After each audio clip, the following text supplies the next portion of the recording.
para todos.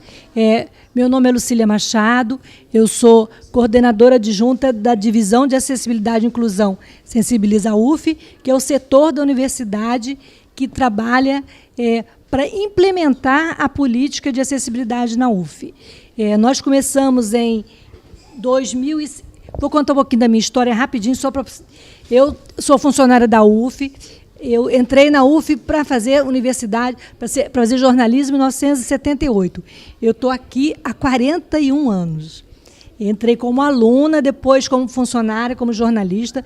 Trabalhei até 99 trabalhei 10 anos na editora da UF, depois trabalhei na assessoria de comunicação, fui assessora de imprensa do reitor, da reitoria. Em 99, eu sofri um acidente de carro e fiquei tetraplégica. Então, eu não era assim. E fiquei como eu digo que eu saí do formigueiro para o congelador, porque é uma mudança, né? É uma metamorfose, e você tem que reaprender a viver dessa nova maneira, né?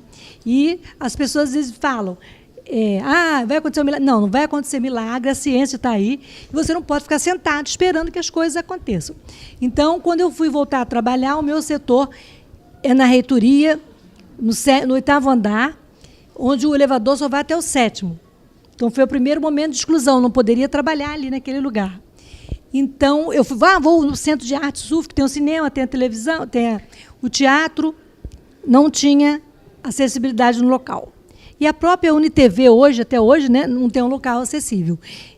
E diante daquela exclusão, o reitor, na época, falou, não, a gente coloca uma sala para você no 7º andar e você continua trabalhando. Aí eu me senti mais excluída, porque todos os meus colegas jornalistas iam estar na assessoria, que é uma mini-redação. Você tem que atender a imprensa, tem que ver o professor que fez a pesquisa, o aluno. Eu ia me sentir excluída. Aí, conclusão, eu fui procurar novos caminhos na UF e comecei, em 2005, eu fui fazer especialização em gerenciamento de projetos, na engenharia, que era um lugar que era mais acessível, entre aspas, e comecei a descobrir que tinham pessoas trabalhando com deficiência visual, outro grupo com autismo, outro grupo com deficiência física, e esse grupo já se reunia através da professora Luísa Moreira da Costa e professora Cristina Delu, da Faculdade de Educação, porque a professora Luísa, da Faculdade de Medicina, começou a preparar que os alunos da medicina tratavam as pessoas com deficiência como doentes. Ou doentes mentais, entre aspas, porque hoje em dia a gente não fala mais em doente mental, a gente usa deficiência intelectual.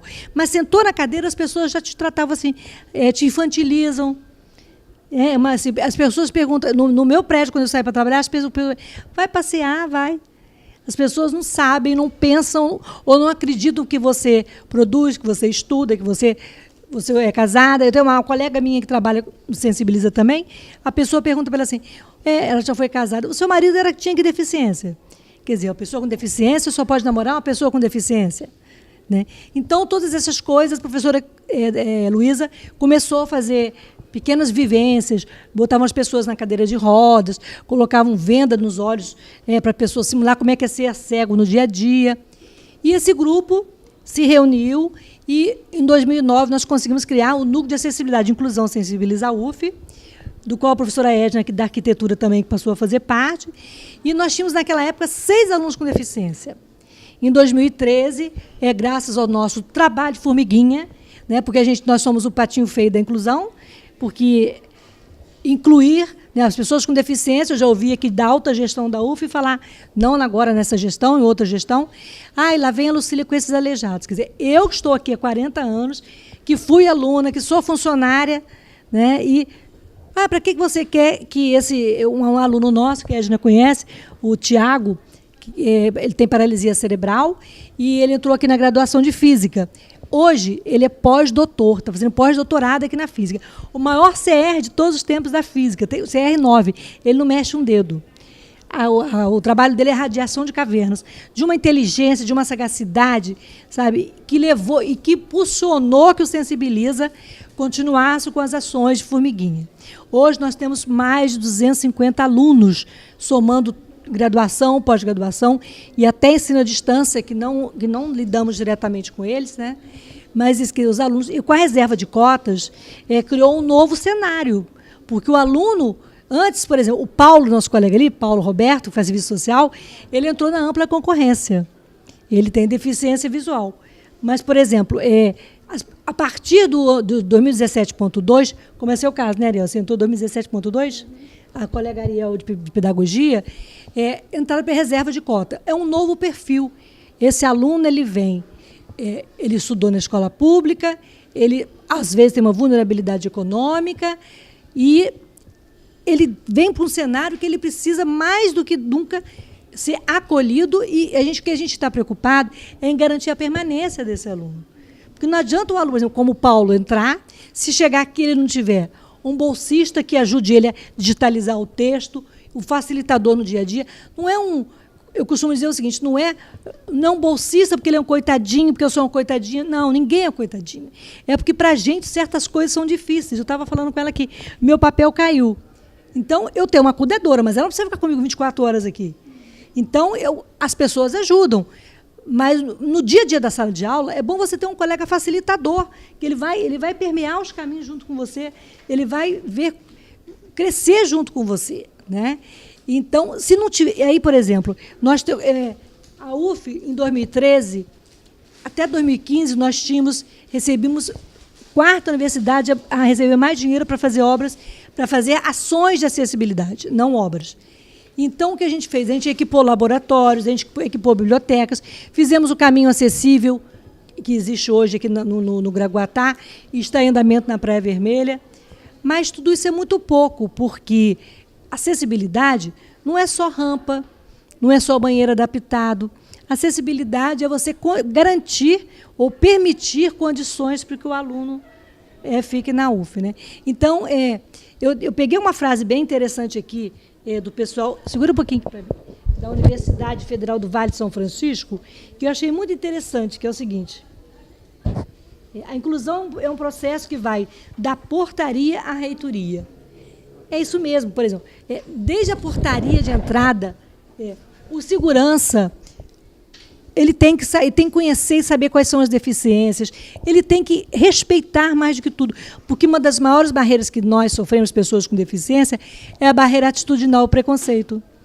É o professor que vira as costas para o aluno cego, é o professor que não entende o tempo do surdo, que não aceita, às vezes, o intérprete na sala de aula para as pessoas surdas, é o professor que tem... Não estou centralizando o professor, estou colocando o professor, porque o professor é o que atende o aluno, né?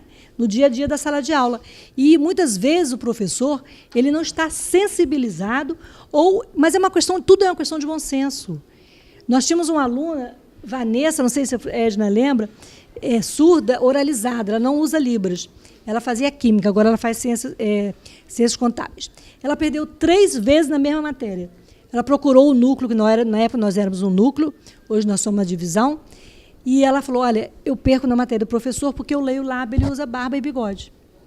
Qual foi a atitude? O Sensibiliza foi até o professor, conversou, o professor tirou a barba e ela passou na matéria. Quer dizer, são atitudes simples que, para vocês que não têm deficiência, não faz diferença, mas para a gente que tem deficiência, faz toda a diferença. Então, sabe, é um trabalho de formiguinha e que nós estamos desenvolvendo há vários anos, e às vezes aqui dentro da própria universidade a gente não é nem reconhecido e valorizado. É importante dizer que todos os campos têm projetos de acessibilidade física, com um caminho acessível. O da Praia Vermelha a gente conseguiu agora, depois de muito tempo, o Roberto aí está? O Roberto é o pai de um aluno, Vitor Penalva, que estuda geografia, ele tem mielomeningocele, ele também usa cadeira de rodas manual a dele, né? E ele já caiu 4 vezes, não é isso, Roberto? Como é que é a experiência do Vitor aqui? Vamos conversar com o Roberto. Boa tarde. A experiência do Vitor, ele veio da Universidade UERJ, que é a Patronato de São Gonçalo. Foi a pior possível, ele não entrou por cota, ele entrou por... No tempo não tinha cota a parte estadual. E a diferença dele é o seguinte: terceiro mundo para primeiro mundo, considerado a UF como é. E, através da Lucila, que a gente conheceu aqui, que ela tem ajudado bastante aí o garoto. E estamos tocando a vida aí e indo embora. Isso aí. Obrigado. Então, Então, o Vitor caiu 4 vezes na Praia Vermelha, ele também usa cadeira de rodas. E a gente vinha lutando para poder colocar o projeto da Praia Vermelha, que já é antigo, né, Edna? A professora Edna participou, inclusive, né, muito antigo, né? E 2010. E o Valonguinho, para você ter uma ideia, foi em 2008, né? Foi um concurso com alunos da arquitetura. O Valonguinho, que é o pior de todos, porque a topografia, né, no alto e baixo, ele tem um projeto desde 2008, um projeto maravilhoso, que interliga o alto com o baixo, com passarelas envidraçadas, elevadores. Cadê o dinheiro? O projeto, na época, há 4 anos atrás, custava 10 milhões. E para fazer esse projeto da Praia Vermelha, a gente, uma colega terapeuta ocupacional, Mariana Seabra, ela foi até o vice-reitor, que hoje é o nosso reitor que foi eleito, que é uma pessoa com deficiência também, cadeirante. Ele ficou tetraplégico o mesmo ano que eu também, e o professor Antônio Cláudio, e sugeriu que fizesse uma emenda parlamentar, que é um artifício que a gente pode recorrer aos deputados. E o Jean Willis conseguiu uma verba de 500 e pouco, né, Roberto? E graças à verba desse parlamentar, a gente está conseguindo fazer o caminho da Praia Vermelha. Mas, mesmo assim, é muito difícil. Quantas vezes essa semana, esse mês, o Roberto já entrou em contato falando, como ele vem trazer o Vitor, ele é de Rio Bonito, ele fica esperando o filho, às vezes, aqui. E ele falou, olha, uma mãe de uma pessoa com deficiência invadindo o caminho. O caminho é feito para pedestre, cadeiras de rodas, pessoas cegas com piso tátil, e a pessoa entra com o carro em cima do caminho. Pois é, então, é essa mãe da pessoa com deficiência. Ah, mas meu filho não vai conseguir. Gente, o caminho foi feito. É difícil para mim, é difícil para ela, é difícil para quem usa salto. Assim, se já tem o caminho, é um facilitador. A pessoa quebrando o caminho e se negando. Então, assim, é tudo também uma questão de atitude, né? Uma questão de bom senso. Mas, para continuar a conversa, eu queria que as pessoas se apresentassem, falassem por que estão aqui e qual a sua opinião das coisas. Vamos lá, Jéssica. Oi, boa tarde. Meu nome é Jéssica, eu sou turismóloga, formada aqui pela UF, e hoje eu estou coordenadora de um projeto de inclusão na Faculdade de Turismo e Hotelaria. É um projeto de pesquisa de extensão que visa a inclusão de pessoas com deficiência intelectual. Nós temos alguns parceiros fora da universidade, que são a APAI, a FAETEC e a Casa da Convivência do Lins. E também temos alguns parceiros internos da UF, como o Sensibiliza, né? E nosso trabalho lá na faculdade é fazer com que as pessoas com deficiência intelectual sejam inseridas através de atividades turísticas e de lazer. Então, nós promovemos atividades de visitações a atrativos da cidade do Rio de Janeiro com grupos de pessoas com deficiência intelectual. E, para nós, hoje, a importância também da permanência do aluno com deficiência, ela é vista de forma mais palpável, porque hoje nós temos um aluno na Faculdade de Turismo que tem Asper, que tem deficiência intelectual. Então, assim, o nosso projeto também está tentando ajudar a coordenação na sensibilização, e a coordenação também, junto com o Sensibiliza, também está nesse trabalho. Meu nome é Natália Fonseca, eu sou do 8º período de pedagogia, sou uma aluna com deficiência, e estou aqui porque a gente precisa movimentar isso, e eu mesma já pensei em desistir várias vezes, inclusive eu estou a 1 vírgula de desistir do curso, mas agora no 8º vamos ver se a gente consegue formar, mas é muito difícil, complicado. Boa tarde, meu nome é Rosana, eu sou estudante de biblioteconomia, estou no 7º período, e eu tenho muito interesse na inclusão, principalmente dos surdos. É um caminho que eu estou estudando e eu quero ver como que está funcionando isso dentro da UF. Boa tarde, sou Christian, estudante de psicologia. E, na verdade, a gente não sabia muito bem, né, qual palestra a gente escolher. Só que agora, pensando, é sempre bom a gente ver como o próximo se sente, como é estar no lugar do outro. A gente até pensa, mas a gente escutar, como ela falou, é muito importante. A gente começa a enxergar as coisas de outra maneira, começa a refletir, e é sempre muito bom, né? Ter novas experiências. Meu nome é Kathleen, eu faço psicologia também, junto com ele. E a gente veio sem pensar no escuro, sem pensar em qual palestra ou roda de conversa que a gente iria participar. E a gente tinha duas opções, que eram no mesmo horário. E a gente escolheu essa realmente para analisar e ver as coisas, tentar ver as coisas de outra forma. Porque a gente nunca tinha ido nenhuma roda de conversa ou palestra que falasse sobre deficiência. E ver o que acontece no dia a dia é totalmente diferente. O peso é muito maior. Entendeu? E a gente está gostando muito de tentar mudar, né? Mesmo que for uma coisa pouca, ajudar a mudar no dia a dia. Boa tarde, meu nome é Paulo Roberto. Eu também sou aluno com deficiência do Serviço Social. E o que me motivou a estar aqui hoje é por ter passado por muitos momentos por essa situação, né, de permanência na universidade, já por diversas dificuldades, né? Tanto de logística, de estrutural, enfim. E eu consegui permanecer, né? Estou aqui, mas eu sei o quanto foi, né? E quanto tem sido difícil, até porque eu tenho a ajuda do meu avô, né? Que está aqui comigo, que me acompanha, porque senão realmente, mesmo com os avanços que tivemos, ainda temos muita coisa para resolver, para melhorar. Fala alguma coisa? Tá. Boa tarde, meu nome é Everaldo, sou avô do Paulo, mas também pegou na surpresa, né? Também eu não sabia. Aí que eu cheguei aqui, eu falei, então vamos lá, Paulo. Vamos subir lá em cima, ver o que está acontecendo lá na sala. Aí eu estou procurando a sala 12. Quando eu chego aqui, está todo mundo na mesa redonda. Eu também fiquei surpreso também, participar também da aula do pessoal, né? Deficiente, e vamos dar força para chegar lá, entendeu? Só isso, obrigado. Boa tarde, meu nome é Rafael, sou aluno do 2º período de psicologia aqui da FAMAT, e acredito que para a psicologia é sempre muito importante a gente ver o olhar das outras pessoas, principalmente que têm deficiência.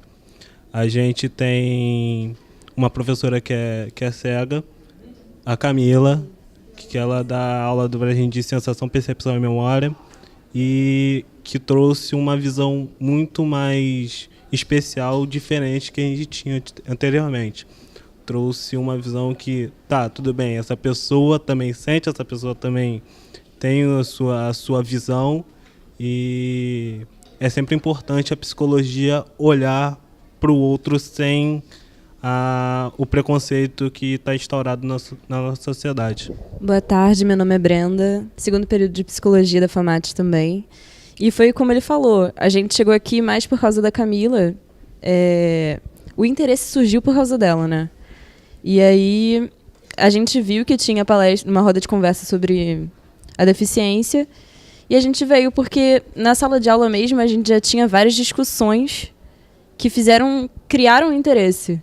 E aí achei muito interessante ela falando também sobre as dificuldades que ela passou, sobre como as pessoas ajudaram, algumas que não, e é isso. Boa tarde, eu sou Carolina, faço psicologia na FAMAT também, 2º período. A gente veio porque a gente achou bem interessante o tema, né? Por causa da Camila também, foi um ponto de interesse. E estando aqui agora, eu ouvindo vocês, eu vejo como é importante mesmo a gente falar sobre isso, sabe? Como é difícil a experiência de vocês e como é importante a gente debater sobre esse assunto. Boa tarde, eu sou Paula, da Psicologia, 5º período. E eu, desde pequena, eu cresci com uma amiga que ela é surda, oralizada. E desde pequena eu fui vendo vários preconceitos que tinham com ela. E minha mãe, quando eu tinha 13 anos, se acidentou e ficou de cadeiras de rodas por um tempo. E quando eu saía na rua, eu via que não tinha acessibilidade. As pessoas ficavam encarando, olhando. E foi uma situação que me tocou muito. E a partir dessas duas coisas, eu comecei a pensar mais a respeito do tema da deficiência e a ver as dificuldades que as pessoas deficientes enfrentam. Então, eu entrei na psicologia já com a pretensão de trabalhar com esse tema e estar aqui para poder saber mais, escutar vocês e tentar melhorar.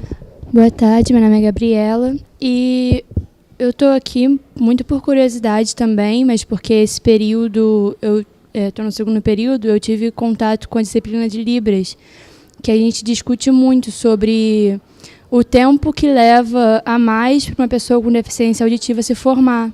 E eu acho isso uma coisa muito preocupante, porque, em média, uma pessoa com deficiência auditiva demora 10 anos a mais para se formar. Então, em cima disso, e também pensando no meu papel como psicóloga em formação, o que me levou a estar aqui hoje é ver a discussão e ver as vivências também, né? Escutar um pouco das vivências. E é isso. Boa tarde, meu nome é Camila, eu faço psicologia aqui, estou no segundo período. E meu interesse surgiu muito por questão também de uma professora que a gente teve no primeiro período, que foi a Márcia. Ela sempre foi muito envolvida nessa questão de deficiência e deixava a gente também muito consciente referente a isso. E eu estou aqui por curiosidade, por ouvir, tá, pessoalmente e ter esse contato. Boa tarde, meu nome é Brenda, eu sou estudante de psicologia aqui da UF também. E um dos motivos de eu vir para essa palestra é que eu fiz teatro por um tempo e expressão corporal. E uma das partes da expressão corporal a gente fazia se colocando no lugar do outro. Como ela falou, colocando a venda nos olhos e tentando entender como o outro, como a expressividade, né, como a expressão corporal ajuda também o outro a no dia a dia, né, com uma pessoa quando tem deficiência, né? E isso fazia a gente entender nosso corpo, né, e também se colocar no lugar do outro. E quando eu vi essa palestra, eu tive interesse sobre esse assunto, porque eu lembrei que em uma das nossas aulas de teatro a gente teve muito problema, porque a gente não sabia como ajudar as pessoas. Porque uma pessoa se colocava com a venda e a gente tinha que encaminhar essa pessoa até um alvo, até um lugar. E a gente não sabia abordar uma pessoa com deficiência. E isso foi uma das coisas que mais preocupou a gente, foi isso, de que a gente não tem aparato nenhum para ajudar essas pessoas e para incluir essas pessoas em alguma coisa, assim. E a gente estava até comentando, né, eu e a Camila, que a gente faz psicologia aqui juntos, e a gente nunca viu uma pessoa com deficiência na nossa sala ou em lugar nenhum aqui da UF. E a gente já está aqui há um tempo. Não, eu sei, mas eu digo assim, a gente não são poucas pessoas, então a gente acaba não vendo, assim, e a gente para pensar isso, se a gente quase não vê, quantas são essas pessoas que estão aqui, né? E quantas podem estar aqui? E sobre isso, essa falta de aparato que a gente tem para incluir essas pessoas. E foi isso que me trouxe até aqui hoje, ouvir isso, ouvir essas vivências e tentar entender como estudante de psicologia e também como pessoa, onde a gente pode se incluir nesse assunto e fazer que seja bom para todo mundo, né? E melhorar para todo mundo. É isso. Meu nome é Carla, eu estou no segundo período de psicologia e, tipo assim como eles, eu não sabia muito bem qual palestra vir e tal, mas, tipo, estando aqui, eu estou vendo o quanto é importante, ouvindo a vivência de vocês, né, tá sabendo da situação como tá, realmente é um problema muito sério e eu estou vendo quanto que é isso importante e a gente deve se mobilizar por conta disso. Boa tarde, meu nome é Vitor Hugo, sou estudante de psicologia, terceiro período. E o que me trouxe aqui hoje foi a questão da inclusão. Eu tenho um amigo que é deficiente auditivo e ele não conseguiu entrar na universidade por conta disso, porque a universidade não tinha como auxiliá-lo no ensino, não era preparada para o ensino. E esse assunto é bem interessante de ser estudado. Boa tarde, meu nome é Edna, sou professora da Escola de Arquitetura e Urbanismo da UF. Estou aqui há mais ou menos 23, 24 anos. E de um bom tempo para cá eu tive a oportunidade de trabalhar entrando em contato com o Sensibiliza. E para mim foi assim um grande aprendizado. Primeiro porque para a gente ensinar arquitetura e urbanismo você tem que sensibilizar o aluno, né? Então nesse contato com o Sensibiliza eu também tive a oportunidade de participar de um projeto de extensão onde a gente ia nas escolas e organizava eventos de sensibilização em crianças e em adolescentes também. E tentava ensinar para aquele grupo, né, que está fora da UF, como lidar com os colegas com deficiência na sala de aula. Porque o que eu percebo é que uma das coisas que nos afasta das pessoas com deficiência é a ignorância de não saber lidar com aquela deficiência, né? Então, às vezes, na minha pesquisa de tese mesmo, que terminei em 2017, e era também acessibilidade e inclusão a temática, eu visitei várias escolas públicas e nessas escolas um dos maiores problemas vivenciados pelos professores dessas escolas é o fato de que os alunos com deficiência, desde o ensino fundamental até o ensino médio, eles ficam separados na sala de aula, eles são excluídos pelos colegas. Então, assim, a maior parte dos coleguinhas não queriam trabalhar em equipe, porque, digamos, se o colega fosse cego, aí o colega do lado falou, não, eu vou ter que fazer o trabalho para esse coleguinha, eu não vou fazer, né, vou ter que trabalhar por dois, porque meu colega não vai poder fazer o trabalho por completo. Então, por mais que os professores se esforçassem para adaptar, né, toda a metodologia, o que eu percebi nesses 2 anos de pesquisa de campo foi que o maior problema que as pessoas com deficiência sofrem é o preconceito, sabe? E isso também acontece aqui na universidade. Eu tive a oportunidade de vivenciar como professora. Eu tinha uma aluna cega na sala de aula e o trabalho, naquele período, era um trabalho em grupo e a turma inteira se recusou a trabalhar com essa aluna. Inclusive, essa aluna já está formada. Para você sentir o potencial dela, no primeiro 6 meses em que nos primeiros 3 meses ela fez um concurso, passou em primeiro lugar. Então, aliás, ela passou para 3 lugares, escolheu para onde ia. Então, para você sentir qual é o potencial desse aluno cego, que normalmente ele fica segregado, sofre essa segregação. Eu acho que isso tem um peso psicológico, acho que até é importante ter aluno da psicologia aqui, né? Porque um dia ou outro vocês vão atender esse aluno com deficiência, essa pessoa com deficiência, e vão ter que fazer um trabalho, né, de otimismo, de positividade, de entusiasmo. Não sei porque eu não sou da psicologia, sou arquiteta.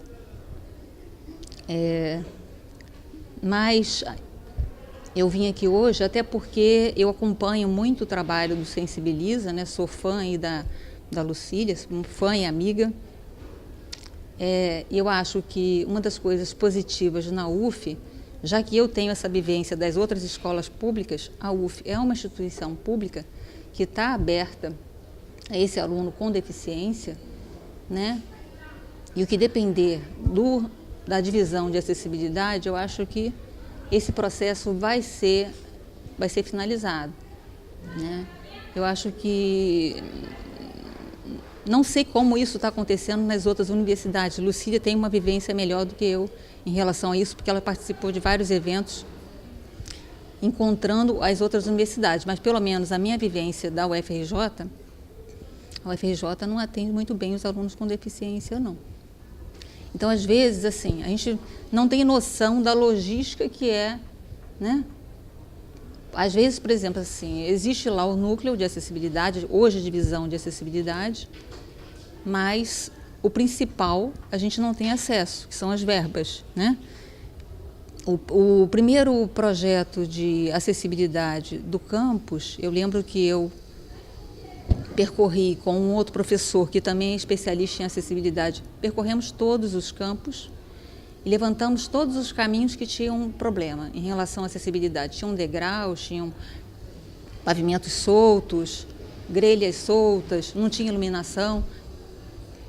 Isso foi em 2009, eu acho, sei lá.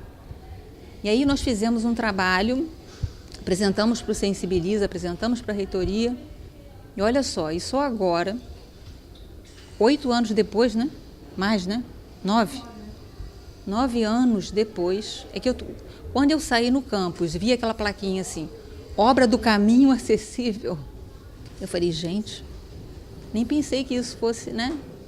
Eu achei que eu fosse me aposentar, eu não fosse ver isso.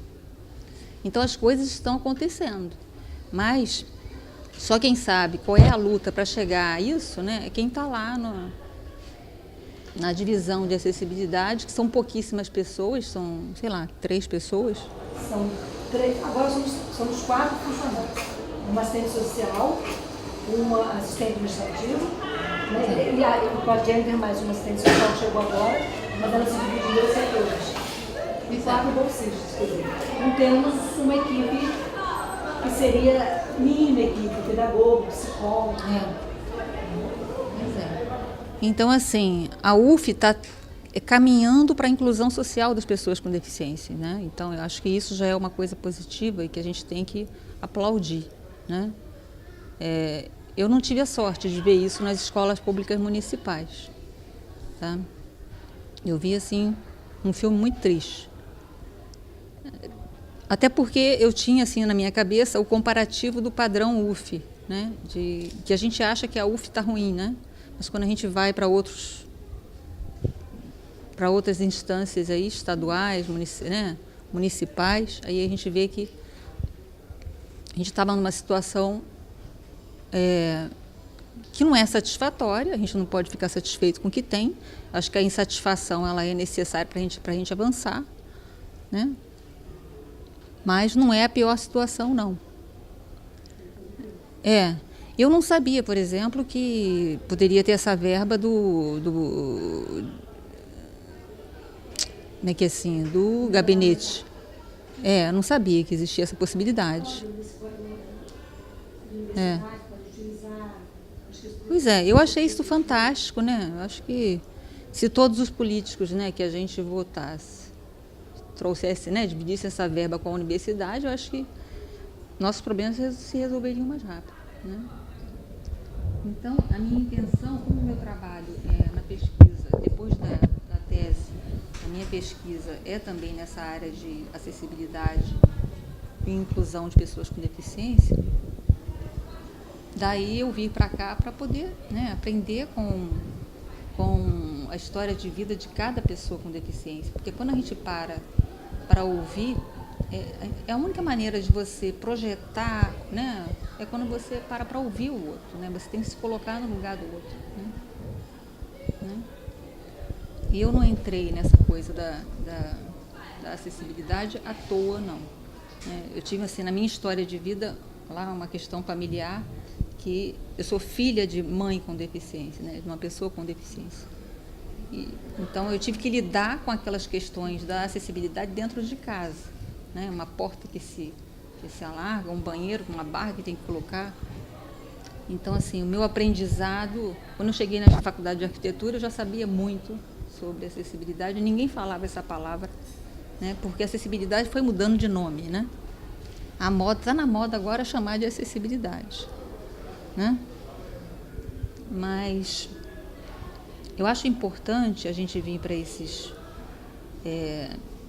eventos justamente para você poder ouvir as pessoas. Não tem como, né, você projetar lá sozinha no seu escritório, confortavelmente, e saber o que cada um sente, né? O que se passa na cabeça de cada aluno, cada professor com deficiência. A gente não tem só os alunos, né? Tem funcionários, professores. Nós temos 39 169 servidores, professores e funcionários com deficiência. E alunos com deficiência nós temos contabilizados 187. Mas existem mais porque as pessoas da ampla concorrência, por exemplo, às vezes ficam 4 anos aqui e não se identificam, não colocam no IDUF, não procuram. Então, por exemplo, nos cursos de cinema, o aluno optar por 4 anos, mas como ele não precisa de ajuda, ele não se identificou. Mas mesmo que ele não precise de ajuda, é importante que ele se cadastre, porque ele vai gerar como política pública para a gente conseguir subsídios para ações de acessibilidade para as outras pessoas. Pode voltar. Não, tá ok. Ele acabou chegando um pouco mais tarde. Não, vai falar ele não. Tá, tô um pouco sem graça. Deixa ele falar também. A Ariel e a professora Maurício. Tá, então depois eu vou voltar de novo. Eu sou aluno de psicologia do primeiro período e hoje, a princípio, eu vim cobrir a minha amiga que não pôde comparecer hoje como líbera para sediar essa reunião, mas ainda que eu não tivesse, a princípio, me disponibilizado para ser o líbero, com certeza eu acho que é fundamental essa conversa e esse debate, porque da minha experiência que eu tenho de convivência como estudante com outros alunos, eu percebo que, por exemplo, na minha sala de primeiro período, a gente tem uma colega deficiente só. E ainda assim essa colega passa por bastante dificuldade, ainda que ela corra. Eu não sei dizer o nome muito bem, mas ela tem uma deficiência motora. E primeiro período, o nome dela é Gabi. E ela estava correndo atrás. É psicologia, aqui da UF. E a gente percebe que ela está sempre correndo atrás. Ela trabalha também em paralelo com a faculdade, ela faz curso no Senac ainda. E ela é um exemplo de superação para mim, entendeu? Recentemente, o Descomplica, que é um pré-vestibular, fez até um vídeo dedicado a ela como aluna, para ela contar um pouco da história dela e tal. Vale conferir, o nome dela é Gabriele Drutter. Gabriele com 2 L's e Y no final, Dutra. Então eu falei, como às vezes, agora com a cota, com a reserva de cotas, a gente consegue identificar melhor o Sim, aluno, né? sim. Porque antes, entrando na ampla concorrência, às vezes é assim, alô, Lucília, a professora que tinha dúvida da educação, achei uma anã aqui na educação. Mas foi assim que a André, que hoje está no mestrado, foi localizada. Uhum. E depois você pode dar um panfleto que ela vai descobrir. Tá. Você passa para ela, por favor. Com certeza. E hoje também a gente tem uma coisa muito interessante, que é uma cota voltada especialmente para alunos com deficiências, de tanto de aprendizado quanto físicas, motoras, de todos os tipos. E foi justamente com essa que a minha colega entrou. E eu percebo a diferença que essa cota pode fazer na vida dela, entendeu?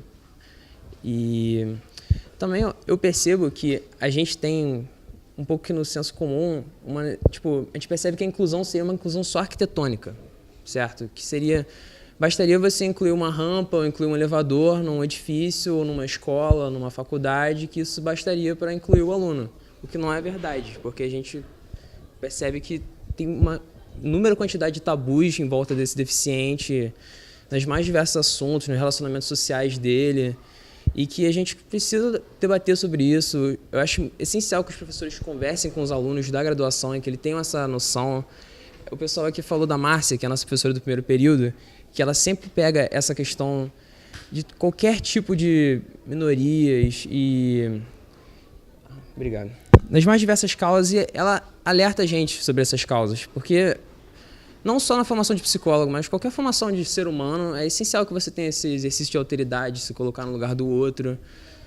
Eu acho que é uma medida de cidadania básica, entendeu? Um convívio e um bem-estar social mútuo e bem legal, assim. Boa tarde, meu nome é Ariel, sou do segundo período de pedagogia. E o principal motivo de eu ter vindo é porque eu vivo, basicamente, o tema da palestra, né? Todo dia vindo, tentando permanecer aqui, porque é complicado, a acessibilidade. Está melhorando uns pouquinhos, mas não está 100%, né?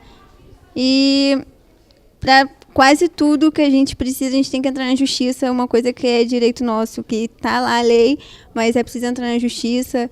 E é legal essa palestra para juntar não só as pessoas com deficiência, se juntar cada vez mais. Porque, por exemplo, um simples elevador quebrado que estava no bloco um dia que eu fui para aula, a minha turma toda desceu e se juntou ali, falou, não, a gente não vai assistir a aula porque ela não tem direito de assistir, que o elevador está ruim. Então, é bem legal isso. E muita gente pensa que, por exemplo, se eu consigo alguma coisa, eu consigo uma maca no banheiro, porque aqui não tem macas no banheiro, é bem complicado isso aqui na UF. Eu consegui uma maca no banheiro do meu bloco e as pessoas ficam falando, o seu banheiro que tem a maca. Não é assim. Eu fiz o pedido, mas não foi para mim. Foi para todas as pessoas com deficiência aqui da UF que precisa do banheiro. Então é isso. Eu acho muito importante essa palestra e a gente discutir isso porque é um problema, né? Infelizmente. É isso. É que com a reserva de cotas, hoje, nós temos aqui... Ih, meu telefone está tocando. Atende para mim, Jennifer, de Silva. Com a reserva de cotas, mudou o cenário aqui na UF. Então, por exemplo, categorias profissionais que nós não temos, como a Ariel precisava de um cuidador, uma cuidadora, para ajudar ela no seu cotidiano aqui na universidade. Mas não existe na estrutura da universidade, nem aqui nem nenhuma, o cuidador, como não existe o revisor de texto braille, como não existe o transcritor e como não existia até ontem o intérprete de Libras. Então, assim, o MEC agora autorizou, mas nós nos antecipamos, no caso da Ariel, por exemplo, ela teve que, eu liguei, entrar na ouvidoria, ela teve que ameaçar entrar no Ministério Público para conseguir. Por quê? O Sensibiliza não tem uma verba para comprar o equipamento para a Ariel, porque o MEC cortou 70% das verbas das políticas afirmativas de 2016 para cá, e nós só recebemos verbas, que a verba é assim, nós recebemos 380 mil. A gente recebia 280 mil para capital, que é coisa que você pode comprar bem permanente, que a gente comprou impressora braille, scanner óptico, lupa eletrônica, isso foi até 2015. Né? E o restante da verba, no caso 100 mil, era para pagar a bolsa. Porque a gente tem a bolsa para o aluno com deficiência, porque ser deficiente não é barato, não é porque nós somos coitadinhos, é porque o transporte é difícil. Até 2009 a gente tinha que andar de táxi, eu gastava R$ 415 reais por mês, porque o ônibus não tinha ônibus. Agora, no Niterói, pelo menos, tem 100% da frota acessível, mas São Gonçalo, por exemplo, eu sei que não tem. No Rio de Janeiro também não tem. Né? Então, o Sensibiliza não tinha esse dinheiro para comprar a maca para Ariel.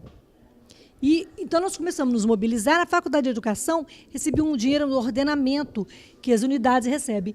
Com dinheiro da Faculdade de Educação, com a parceria com a Superintendente de Engenharia e Arquitetura e com o nosso bolsista de Engenharia Mecânica, que ajudou a pensar a construção da maca, a gente conseguiu fazer a maca no banheiro para ela. Porque ela precisa da maca para se trocar. E o cuidador? Não existe na universidade. Então, foi dado-se um jeitinho brasileiro. Ela agora está com uma cuidadora que ainda não atende todas as necessidades dela, mas já melhorou.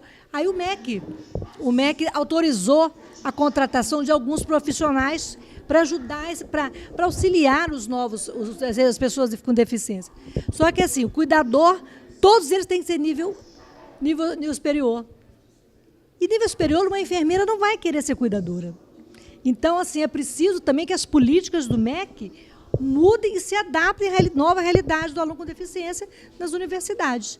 Mas sobre isso a gente fala depois. Eu queria que a Maldete se apresentasse e falasse da importante iniciativa que a psicologia tem, que é de ter uma disciplina voltada para a discussão da pessoa com deficiência. Nós já temos na arquitetura, tem uma optativa.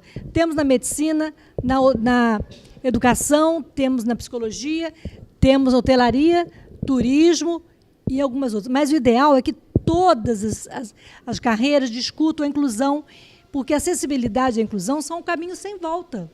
Nós estamos aqui dentro, nós não vamos sair, nós queremos abrir o portão para que outras pessoas entrem. A questão dos surdos, depois eu vou até falar, é uma questão muito complicada. Sabe quantos alunos surdos que comunicam em Libras nós temos hoje na UF? Na graduação, 1. No mestrado, nós temos mais de 30. Por quê? Porque o surdo tem dificuldade de acessar o ensino.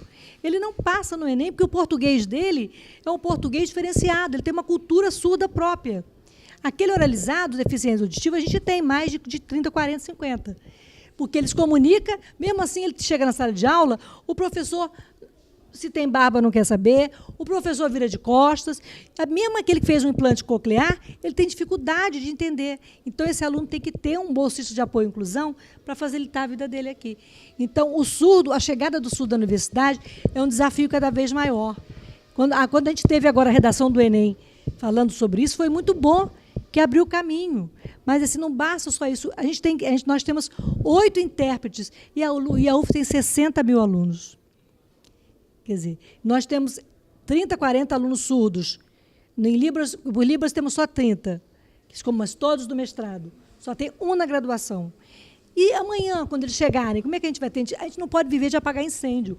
Botar uma maca para Ariel, um mouse adaptado para mim, ou um equipamento para o Paulo. Nós temos que estar prontos com equipamentos. E a Andréia, por exemplo, a menina que tem nanismo, fizemos um banheiro infantil para ela, porque ela, toda vez que ia ao banheiro, ela tinha que pedir uma colega para ajudá-la aí, senão ela caía dentro do vaso. Então, foi feito um vaso infantil para ela. Ela terminou...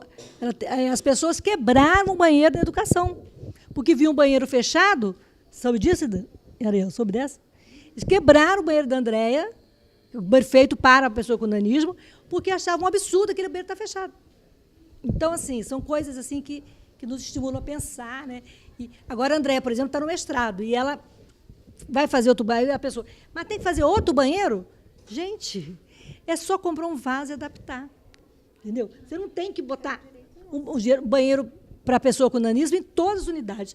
Mas onde elas estiverem, elas vão ter direito.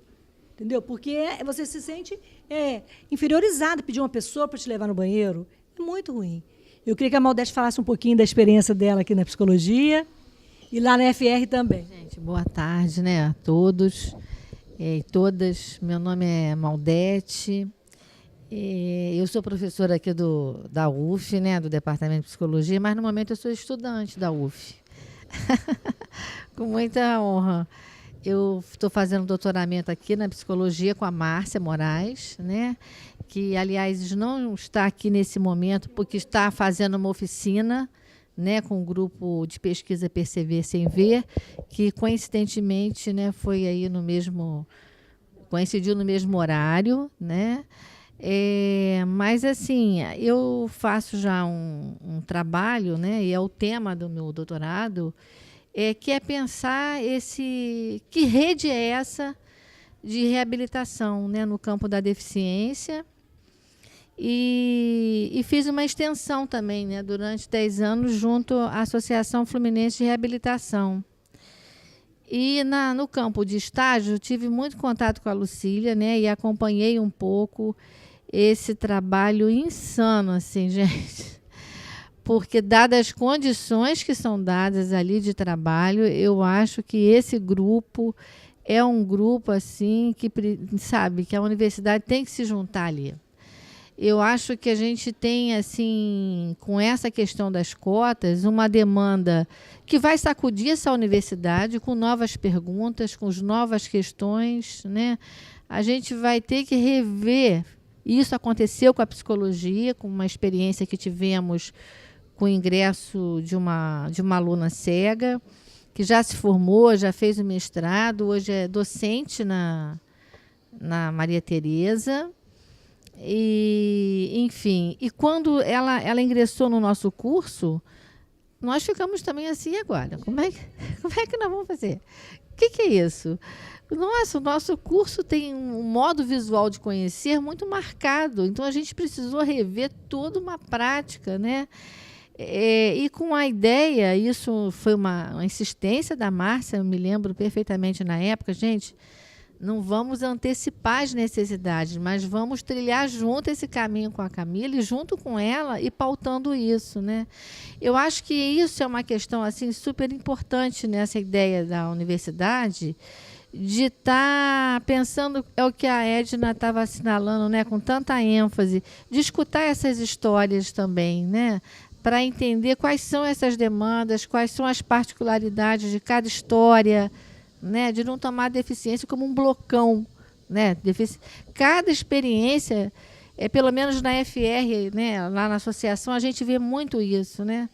Às vezes, as experiências com a deficiência são muito distintas. É uma mesma situação, vamos dizer, do ponto de vista de um diagnóstico, mas dadas as condições, ao contexto, onde essa pessoa mora, como que ela se desloca, com quem que ela conta, né? Isso pode dar um contorno, né, e um matiz a essa experiência muito diferenciado.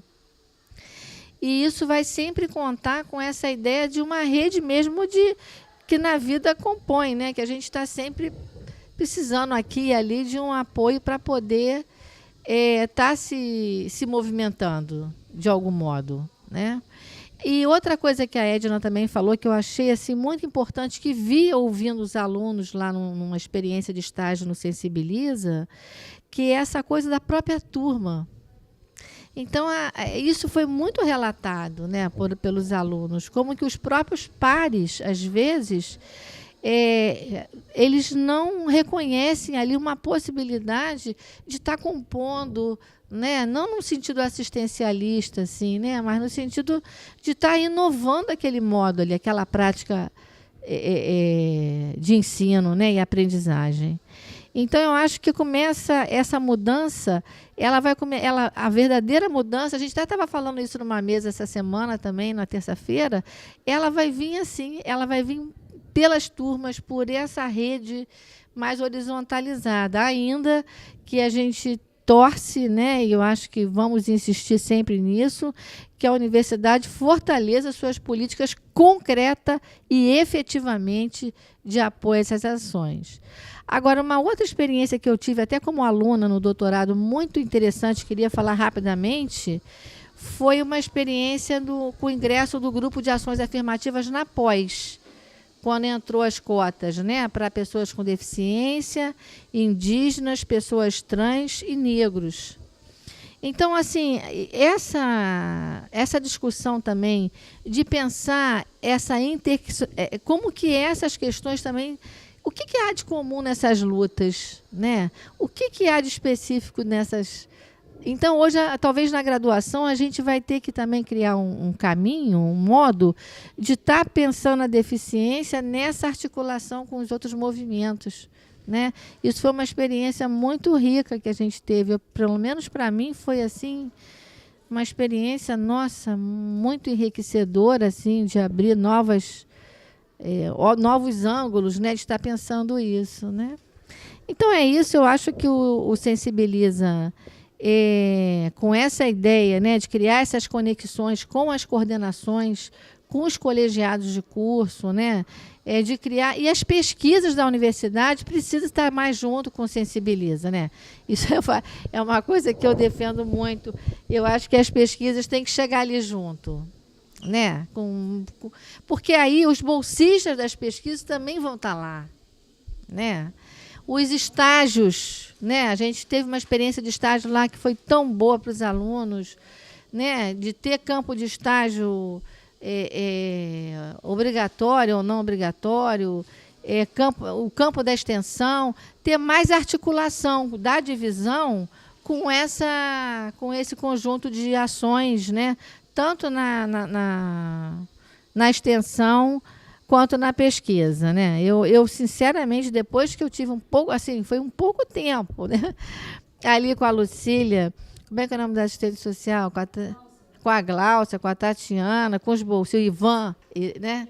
Ian, enfim, gente, é um trabalho assim, sabe, não dá para dimensionar, porque às vezes você fala assim, é uma situação, mas aquela situação envolve tantas medidas, tantas ações, é um trabalho assim nossa, né, que precisa ali botar força, e eu acho que isso tende na universidade a acontecer por conta dessa demanda que chega, e felizmente chega forte. E para finalizar, e também já foi dito aqui, uma coisa que eu fico pensando, gente, a gente está vivendo assim, eu pelo menos tenho essa impressão, ao mesmo tempo, né, que você tem uma política que diz assim, olha, essa universidade está aqui, essa universidade está abrindo suas portas, essa universidade quer entender que população é essa que sempre ficou à margem, e aí você tem uma política de contingenciamento de verba absurda, né, que começou em 2016 com aquela chamada PEC do fim do mundo, que virou uma emenda constitucional. Então, a gente tem uma contramão, né? Você tem, ao mesmo tempo, uma ação que vai numa direção de abrir esse acesso e, ao mesmo tempo, tem uma ação muito restritiva, tanto no campo da educação quanto no campo da saúde, que é o que a gente está vendo nesse momento no país. Então é isso, gente. Quero parabenizar assim publicamente o pessoal do Sensibiliza, e eu acho que os projetos de pesquisa e extensão têm que colar junto. É isso. Só para dar encaminhamento e também para as pessoas participarem, né? Em relação ao que ela falou, né? A professora Maldete falou, tem que ter essa troca mesmo, porque, por exemplo, vou dar um exemplo da pós-graduação, né? A nossa divisão de acessibilidade e inclusão está ligada à Pró-Reitoria de Assuntos Estudantis. Mas a deficiência não está só na graduação. As pessoas já é difícil a pessoa com deficiência, até há pouco tempo, ela não chegava nem na graduação. Eu já peguei uma fase melhor, porque eu me acidentei em 99, um pouco melhor, entre aspas, né? Porque as pessoas não iam ao cinema, não iam ao teatro. Por quê? Porque não era acessível. As pessoas não vinham para a universidade, por quê? Porque hoje nós temos cota. Mesmo sem as cotas, mesmo que o deficiente quisesse vir, ele não tinha condições, não tinha um caminho acessível, não tinha uma biblioteca com alguns equipamentos, não tinha. Então, assim, é difícil. Eu lembro que o primeiro contato com a pessoa com deficiência que eu tive, uma prima com síndrome de Down, que já faleceu. Eu tinha, na época, 10 anos, ela tinha 20 ou 30, e assim as pessoas não deixavam ela sair de casa, porque era uma vergonha, porque ter uma pessoa com deficiência na família era uma vergonha. Na Grécia Antiga, eles matavam as pessoas. Até hoje, nas tribos indígenas, né, há relatos de que as crianças com deficiência são sacrificadas. Então, assim, é muita contradição, ao mesmo tempo que você dá um passo à frente. Ontem o governo cortou verbas para os indígenas, né, para os quilombolas, né, a gente foi surpreendido com a medida do senhor Temer, né, um verdadeiro absurdo. E ela estava falando das políticas afirmativas. Nós tivemos um caso, uma aluna da pós-graduação, que ela veio de Pelotas fazer mestrado em antropologia, não, ciência política, tinha uma deficiência física e ela queria ficar na moradia e ela precisava de uma bolsa, mas a pós-graduação não tinha até pouco tempo também uma política de ação afirmativa. Então, nós temos um curso de mestrado profissional de diversidade e inclusão. Eu sou mestre em diversidade e inclusão. Foi criado em 2013. Esse curso abriu as portas para os surdos, como que eu falei. Então, nós tivemos alunos surdos, físico, visual. Hoje, o curso ele fez a diferença total na universidade. Ele está formando mestres que voltam para a sala de aula na escola pública, seja município ou seja estado, e vai replicar no aluno com deficiência que está começando o que ele aprendeu aqui. A gente tem um projeto aqui no Bloco P, que é a Escola de Inclusão.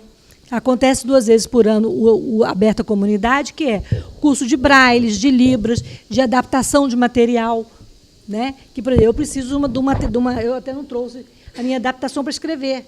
O outro precisa de adaptação para comer. A pessoa, às vezes, precisa de uma adaptação. Nós temos as mesas adaptadas para cadeirantes, que a Ariel até usa, e a Natália também. Natália, não foi uma luta conseguir a mesa? Tem 14 na UF e só se tem notícia de... No total, são 14 mesas adaptadas, que foram distribuídas entre alguns cursos. Quando a gente foi buscar as mesas, só tem notícia de 4, né? As pessoas recebem e fazem outro uso. Inclusive, teve uma mesa que foi achada na secretaria que servia como suporte para papel.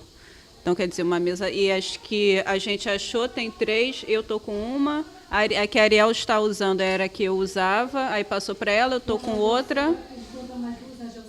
2 e tem mesas com... Enfim, elas estão estragando porque as pessoas não sabem, fazem uso conforme queiram. Isso é muito cruel, né? Porque quando a gente precisa, elas estão estragando. E ter esse material já é difícil, é um material caro, não é barato.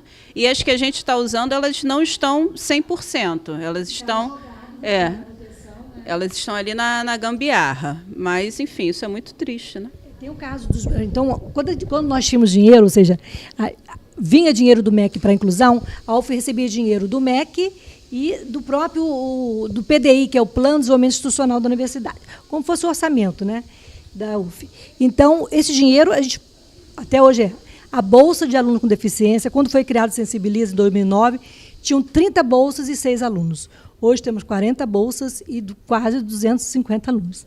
A Natália mesmo, né, colocou esse problema, né, Natália, que você não foi contemplada com a bolsa, porque muito caso de pessoas com muita vulnerabilidade econômica, e o que ela falou, eu não sei se vou conseguir terminar o semestre, né, porque ele tem outros gastos. Ser deficiente é uma coisa cara, né, Natália?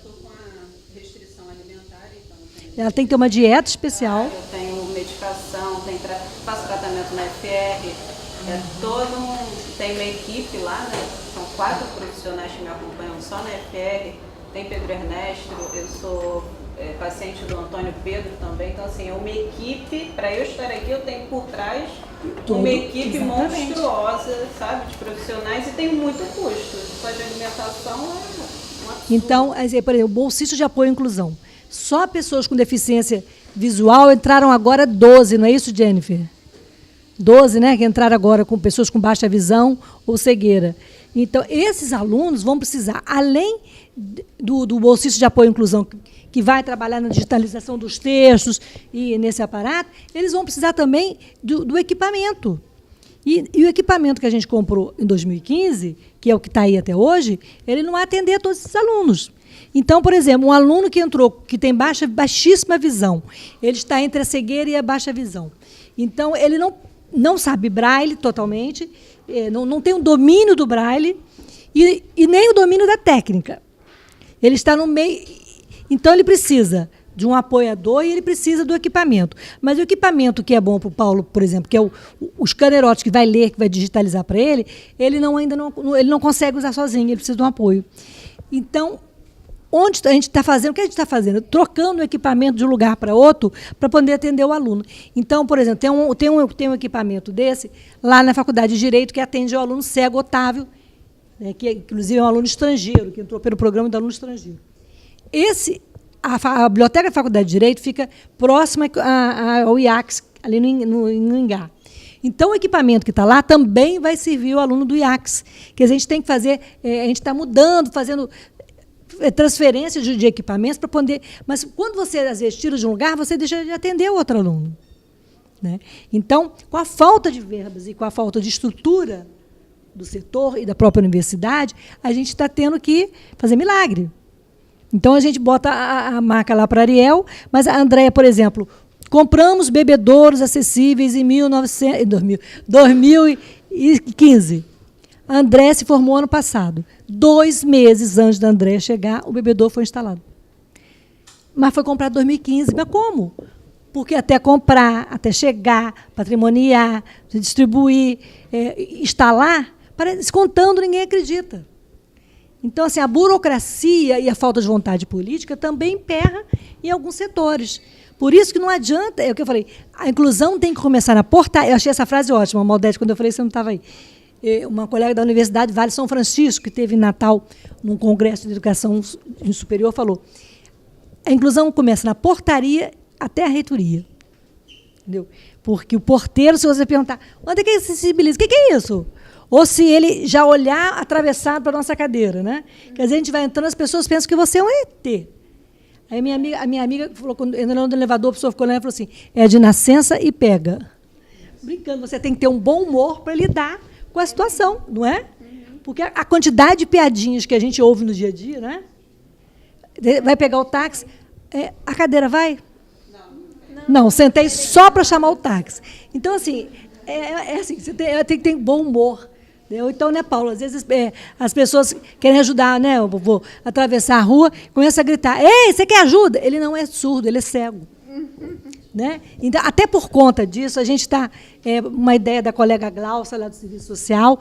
Então, a gente já fez no passado, não sei se a Edna vai lembrar, e a Maldete, cadernos de acessibilidade. Uma cartilha, né, com orientações, foi feito por professor... Mas ela se esgotou, ela tem até na biblioteca, né? Falando de cada deficiência, como você deve lidar. Por exemplo, uma pessoa surda, você não precisa gritar que ela não vai ouvir. Uma pessoa cega, você tem como lidar com a pessoa com deficiência. Então, essa cartilha está sendo preparada pelo Sensibiliza, a partir da demanda do Serviço Social, e eu transformei isso, assim, a ideia é dicas de boa convivência com a pessoa com deficiência. Aí, fiz uma introdução falando ela vai ser virtual, porque até a gráfica também está sem dinheiro para imprimir. Mas, assim, vai ser uma forma de aproximar e sensibilizar o professor, o funcionário, o colega. Que, por exemplo, a pessoa quer ajudar e, às vezes, não quer pegar minha cadeira. Eu hoje estou com essa cadeira motorizada, graças à professora Maldete aí, porque é o SUS, e ela me fez... Não, é um direito do SUS, que a gente... Eu sou do SUS também? Ganhou do SUS, não? Pois é, mas a gente... E ela cansou de falar, eu tinha medo, eu achava, outra pessoa vai precisar mais do que eu. Não, gente, me dá uma liberdade que eu vim até aqui, o estagiário falou, para que você quer que eu vá atrás de você? Não, porque eu ainda me sinto segura. Mas, assim, a gente vai ganhando, né, forças para fazer aquilo. Então, já até me perdi o que eu ia falar, gente. Eu estava falando de quê? Antes disso. E ninguém... O que eu estava falando? Pois é, então, está falando da cartilha, né? A cartilha, então, é uma forma, por exemplo, a pessoa com paralisia cerebral. Nem toda pessoa com paralisia cerebral, ou quase a maioria, não tem problema cognitivo. Né? Às vezes é um problema físico. E ela tem alguns espasmos, né? Como o Tiago tem, né? Como nós temos um colega também da sala que tem paralisia cerebral e não tem nenhum, mas tem o estigma que a pessoa tem dificuldade de falar. Então, você tem que saber como tratar a pessoa, como lidar com a pessoa. Né? E, às vezes, a pessoa...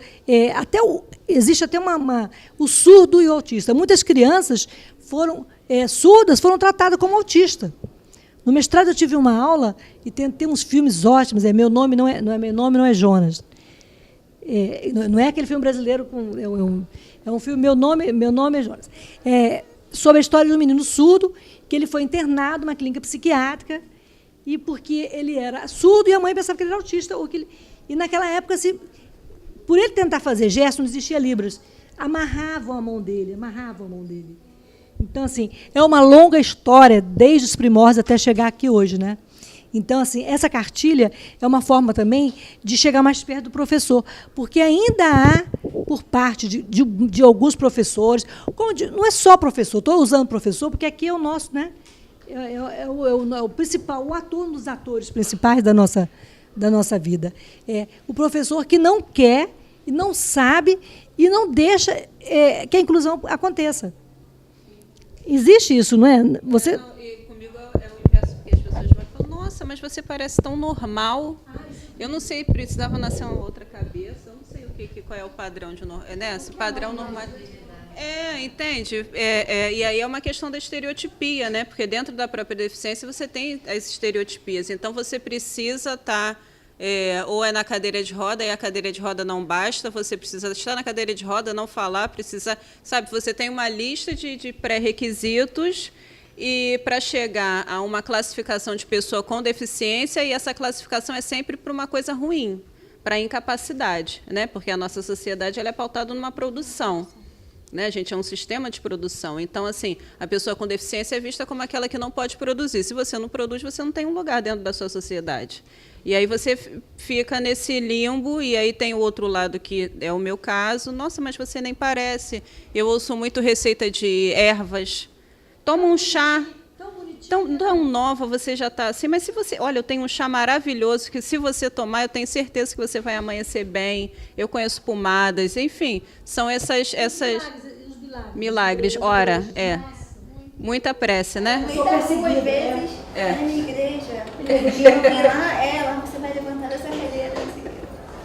Entende? Assim, eu hoje faço acompanhamento há muito tempo lá na terapia, então eu entendo que existe toda uma questão do outro, né? Eu tenho também que saber lidar com isso. É muito difícil, porque às vezes dá vontade de você dar um soco na cara da pessoa, é verdade, porque isso vai enchendo, e chega uma hora que dá vontade de explodir.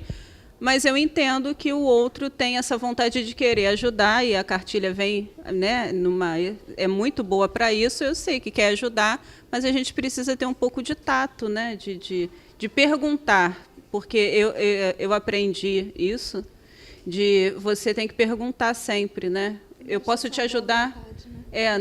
Não basta só boa vontade. Então pergunta, assim, eu posso te ajudar como? Como que eu posso te ajudar? É a melhor coisa a se fazer. Se viu uma pessoa com deficiência e não sabe o que vai fazer, então pergunta, porque a gente vai falar. Inclusive, a gente vai deixar a lista, um pergaminho de coisas que podem ser feitas, né? Mas tem essa questão. E aí, essa questão dessa estereotipia e de professor, na pedagogia, a Ariel, eu já gritei tanto da pedagogia que agora o pessoal lá está tendo mais empatia. A adaptação curricular ela se torna um problema quando a gente percebe essa questão da estereotipia, né? Então, assim, a gente tem matérias que a gente precisa ir a campo na pedagogia e são obrigatórias, que é o PPP. Para a gente é muito difícil, aí olham para mim, não, mas você está tão bem, você não pode ir. Aí para a Ariel já é o outro extremo, você não vai poder fazer a matéria, sabe? Assim, colocam, então a gente está sempre numa dicotomia, né? Ou pode ou não pode. O adaptar é muito difícil. E uma coisa minha, eu entendo que as pessoas usem a palavra superação, mas eu tenho muito problema com essa palavra. Porque deficiência física você não supera, você se adapta. Então, assim, eu não sou e nem quero ser exemplo de superação para ninguém, porque eu estou sempre me adaptando a alguma coisa, a algum momento. Então, isso é meu, eu tenho muito problema com isso, eu tenho pavor dessa palavra. Eu prefiro adaptação, é só um adendo, assim. Eu achei, assim, como é seu nome mesmo? Desculpa, Natália. Essa fala é uma fala, assim, que me mobiliza muito nesse momento, né? Porque durante todo esse percurso, né, tem essa discussão, né? De um lado, essa ideia dessa pessoa com deficiência que vai ser um herói, que vai ser aquele, né? Como se fosse uma questão individual e como se tivesse um modelo, né? Uma referência. E isso realmente, eu concordo com você, é uma coisa a ser combatida, né? Porque se alinha ou se aproxima muito, né, desse movimento que é chamado, né, de capacitismo, né, que são os preconceitos, né, que estão aí se manifestando de diferentes modos em relação no campo da deficiência, né? E agora, tem uma pergunta que a Isabel Maior fez numa jornada da FR, que é uma professora da UFRJ, né?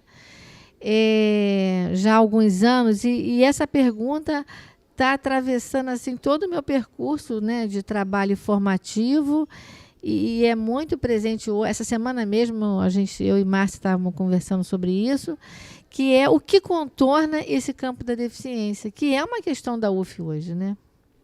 Quer dizer, como você não recair numa referência biomédica para pautar isso, né? Mas também como você vai encontrar caminhos que vai afirmar a potencialidade, né? E não a impossibilidade. Então, isso é uma questão ainda, para mim, claro, sem resposta, e está sendo aí discutida por um grupo na UFRJ, né? Que está criando aí, tentando trabalhar um índice de funcionalidade, o que é uma questão assim muito difícil, né? Quer dizer, o que você vai encontrar de medidas para tentar recortar o que é esse campo da deficiência. Eu recebi recentemente, né, a confirmar e apurar isso melhor, de uma amiga até lá de Brasília, uma psicóloga que foi aluna aqui da UF, que está circulando a possibilidade de um projeto de lei que uma pessoa com deficiência teria, né, tipo uma identidade ou algo que certificasse, entre aspas, né, essa deficiência, de maneira que ela não precisasse recorrer a laudos médicos. em caso de benefícios, em várias outras situações. Não, no Brasil. A professora estava falando sobre a identidade, e aqui no estado do Rio de Janeiro foi aprovada já uma lei, Jéssica, uma lei para carteira de identidade. Inclusive, no último dia 21 de maio, teve a entrega da medalha Tiradentes para a primeira professora com deficiência intelectual do Brasil, a professora Débora Seabra. E nessa entrega foi entregue também as 3 primeiras carteiras de identidade para pessoas com deficiência. Então, é uma carteira completa, é uma carteira de identidade diferenciada, ela vem dizendo que tem qual é a deficiência que a pessoa tem, e junto com essa carteira ela vem um crachá com todas as especificações médicas que seria necessário e telefones de contato de algum familiar próximo, em caso de acidente ou em caso de qualquer problema que a pessoa venha a ter, né? Eu tenho. Sim. Só vou perguntar aqui, vou devolver para você, Maldete, mas só uma coisa. Para o deficiente, é uma questão polêmica, porque para o deficiente intelectual, eu acho ótimo e válido. Mas será que eu quero ter uma carteira, né, me rotulando também?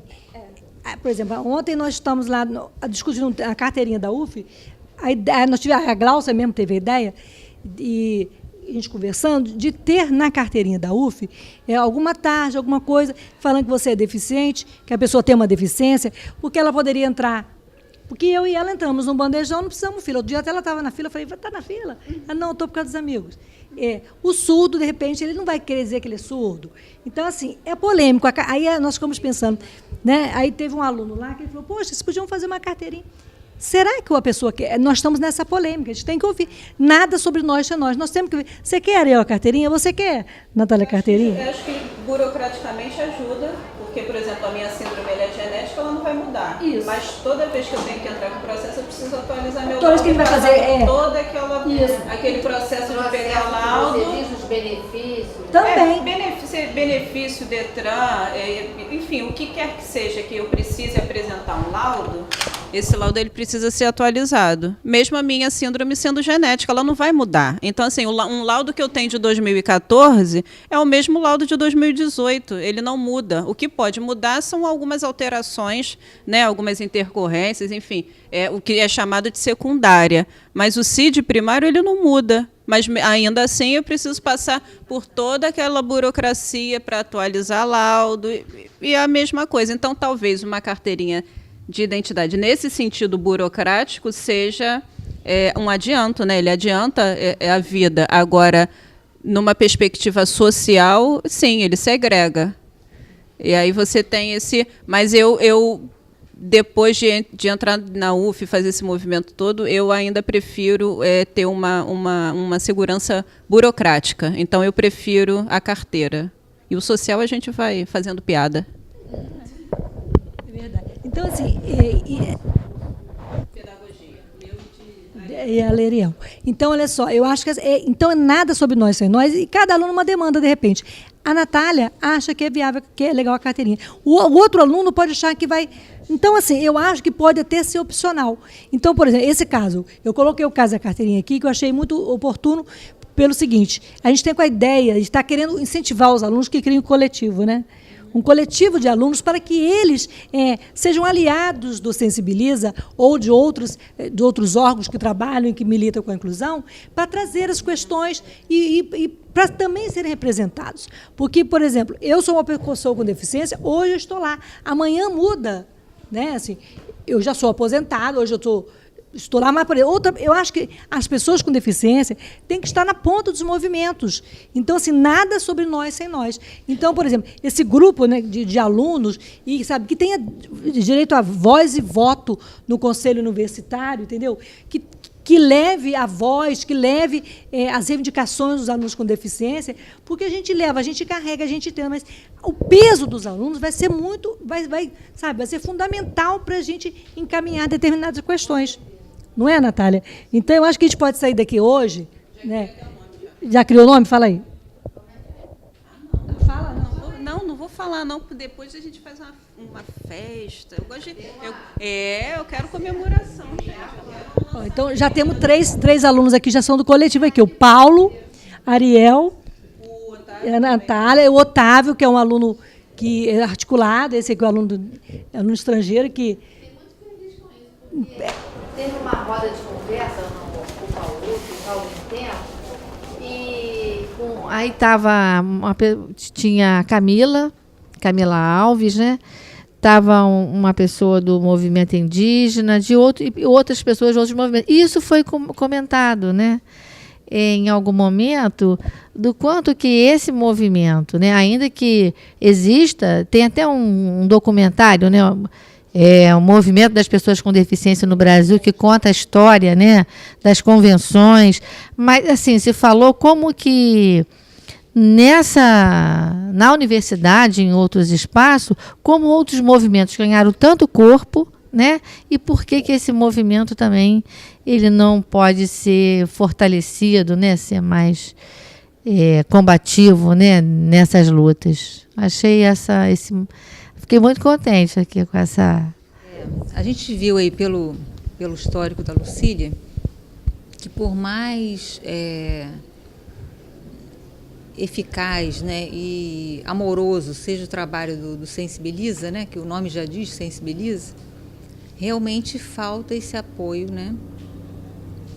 Apoio ali pessoal dos alunos, porque institucional a gente sabe que tem 650 caminhos complicados, né? Então esse apoio do alunado, eu acho que seria, né? Mas esse apoio do aluno passa também por uma aceitação do próprio aluno, né? Exatamente. Porque você se posicionar como uma pessoa deficiente, como uma pessoa com deficiência na sociedade é muito difícil. Então é mais fácil você permanecer no ostracismo. Tem alunos que pedem para não serem identificados. Principalmente os que têm transtorno psíquico, que não são deficiência, que é outro problema, né? Mas eu acho que esse medo da identificação, pelo que eu conheço aí das minhas vivências, é porque ele também tem medo das atitudes de preconceito.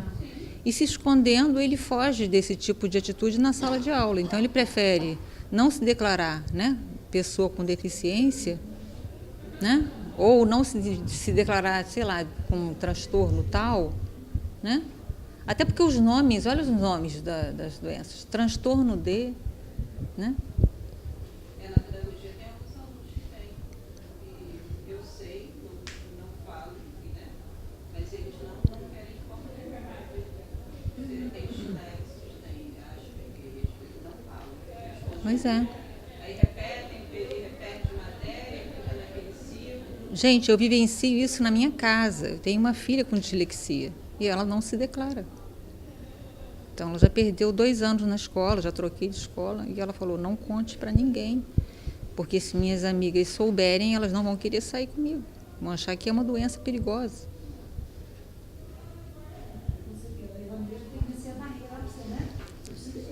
Mas eu entendo assim, eu já tive 18 anos, e com 18 anos a gente tem medo, a gente não quer viver sem os amigos, né? Então é melhor você esconder e ir vivendo e vencendo, né, a sua batalha ali, você com você mesmo, né? Ela está conseguindo, né? Está chegando, está no 3º ano do ensino médio. Então eu acho que dentro do ritmo dela, né? Já aconteceu, por exemplo, dela estar numa escola e a escola um dia chegou na sala de aula e falou assim, os disléxicos vão fazer a prova separado.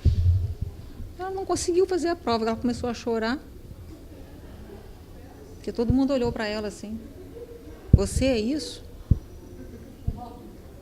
Entendeu? Então, não adianta às vezes. Então, a gente tem que saber como cada pessoa reage à questão da deficiência, porque isso é muito particular. Entendeu? E dislexia nem é considerado uma deficiência, né, Luci? Não é considerado deficiência. Tanto como o transtorno, o TDAH, né? Mas, por exemplo, como os transtornos psíquicos também. São tantos casos na universidade, por exemplo, não é o público-alvo da educação inclusiva que a gente atende, mas a gente acolhe. A gente acolhe, né, Jéssica? A gente acolhe, ouve e encaminha. Por exemplo, ela trabalha na divisão também de saúde do estudante. A quantidade, né, de alunos com transtornos psíquicos, esquizofrenia, epilepsia, não só essas doenças, né, também chama o transtorno bipolar, pânico, né, e os casos de suicídio se aumentavam assustadoramente nas universidades. Então, às vezes chega um aluno lá que tem, né, tem transtorno do pânico ou o transtorno psíquico, a gente não pode dizer, o Sensibiliza não trabalha com esse público, mas o Sensibiliza tem que acolher, né? A nossa divisão na Proas agora tem um psiquiatra, né, Jennifer? Você tem interesse na questão do surdo? Você disse no início que não estava sem intérprete e que só tinha um aluno na graduação. Só tem um aluno. São 8 intérpretes. Física em Santo Antônio de Pádua. Ah, tá. Não é aqui. Não, aqui nós temos de 20 a 30 surdos, mas no mestrado. Só no mestrado. Na graduação não tem só tem nenhum, deficiente auditivo. Aqueles que se comunicam com oralização, né? Sim. Não precisam de intérpretes, mas precisam de bolsistas de apoio. Às vezes, porque o professor fala de costas, ou então a pessoa fez um implante coclear, como essa menina que eu contei no início, a Vanessa, que não lia, né? Ela não conseguia ler o lábio, né? E agora ela fez a operação, colocou o implante coclear, crente que a vida dela ia ficar uma maravilha. É perigoso, porque você ouve ruídos demais, você nunca ouviu, você ouve barulhos, então todo mundo falando ao mesmo tempo, ela não consegue ouvir. Sim. E no caso, esses intérpretes que você falou, como funciona? Nós temos uma sessão, a divisão de acessibilidade tem 5 sessões. Sessão de acompanhamento do aluno, que é onde estão assistentes sociais. Divisão de tecnologia assistiva e materiais adaptados, que é para produzir materiais adaptados para alunos. Não tem nenhum profissional ainda, mas nós temos bolsistas que trabalham com os coordenadores de seus cursos. Então, por exemplo, um aluno com obeso mórbido precisa de uma cadeira, a gente não tem como comprar. A ideia é que o desenho industrial produza uma cadeira. Então, usar a tecnologia e o know-how dos professores e dos nossos cursos com os alunos. O departamento, a seção de tradução e integração de Libras, eles funcionam naquele container. Não tem um container aqui atrás? Lá na frente, perto do bloco A. Vocês acessando a nossa página, vai ter lá exatamente explicando. É aqui no bloco A.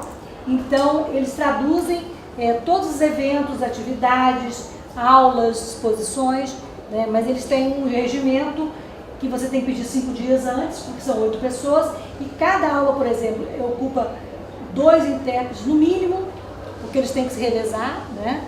E eles também dão cursos para a comunidade interna, para servidores, a ideia também de oferecer para professores. Então, a seção de tratores de intérprete tem todo um trabalho direcionado para atender os alunos e a comunidade, funciona ali no container. Sei.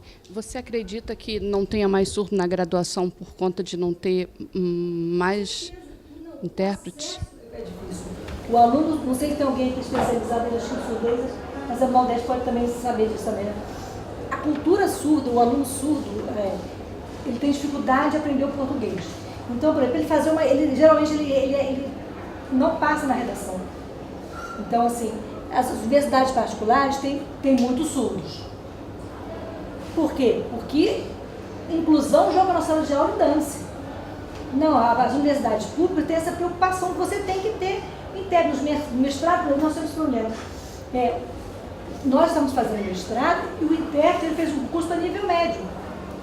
Então, determinadas tecnologias que não têm o sinal, você não pode inventar, ou aquela pessoa fez um concurso a nível médio, ela não consegue, como qualquer pessoa da graduação, e principalmente o nosso mestrado é interdisciplinar. Então, você tem aula, ele está na biologia por questões políticas, porque a educação não quis acolhê-lo, viu, pessoal da educação? O Felipe desistiu. Lembra do Felipe? Rio Bonito. Mas ele desistiu até por conta que ele passou. Estava fazendo. Ele mobilizou a turma toda. E um aluno, o Alex, um aluno da sala, virou intérprete. E, como eu digo, a gente foi pelo destino da inclusão. Não, de um dia para o outro, ele aprendeu a língua brasileira de sinais com o próprio surdo. O próprio surdo deu uma oficina dos professores da educação médica. Então, assim, tem todo um trabalho na universidade. Hoje nós temos professores de Libras lá na Letras, mas quando a gente começou em 2009, o Instituto de Letras não quis acolher os professores de Libras, porque eles não consideravam a Libras, que é uma língua brasileira de sinais, eles achavam que era uma linguagem. Então, agora, o Instituto de Letras, por conta da evolução, da discussão, e que tomou o nível nacional, né? Assim, esse movimento pela inclusão, movimento pelos intérpretes, tradutores, professores de Libras, hoje estão na Letra, já temos acho que 8 professores, né? E estamos em encaminhamento para criar o curso de Letras Libras, que é para formar profissionais, né? Nós já temos 2 professoras surdas que dão aulas de Libras, não sei se alguém aqui faz Libras ou fez, né? E assim, é um movimento crescente. E eles são organizados, fazem eventos. Quer dizer, existe, se começarem a chegar aos surdos, a gente não vai ter intérprete. Mas hoje em dia a gente tem mais intérprete do que aluno de Libras, comunica em Libras. Mas eles não dão conta nem do mestrado, porque é muita demanda. Porque o intérprete, quando ele vai interpretar na sala de aula, o ideal seria que ele já tivesse visto o material que o professor vai dar. Mas não, o que acontece? Na hora, o professor começa a falar e tem coisas, por exemplo, uma aula de neurociências.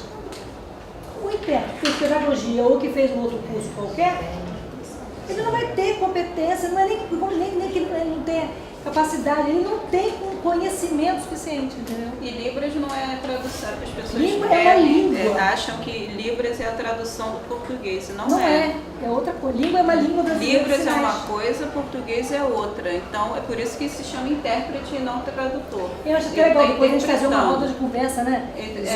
Sobre Libras. Precisamos... Porque Libras definitivamente não é tradução do português. Né?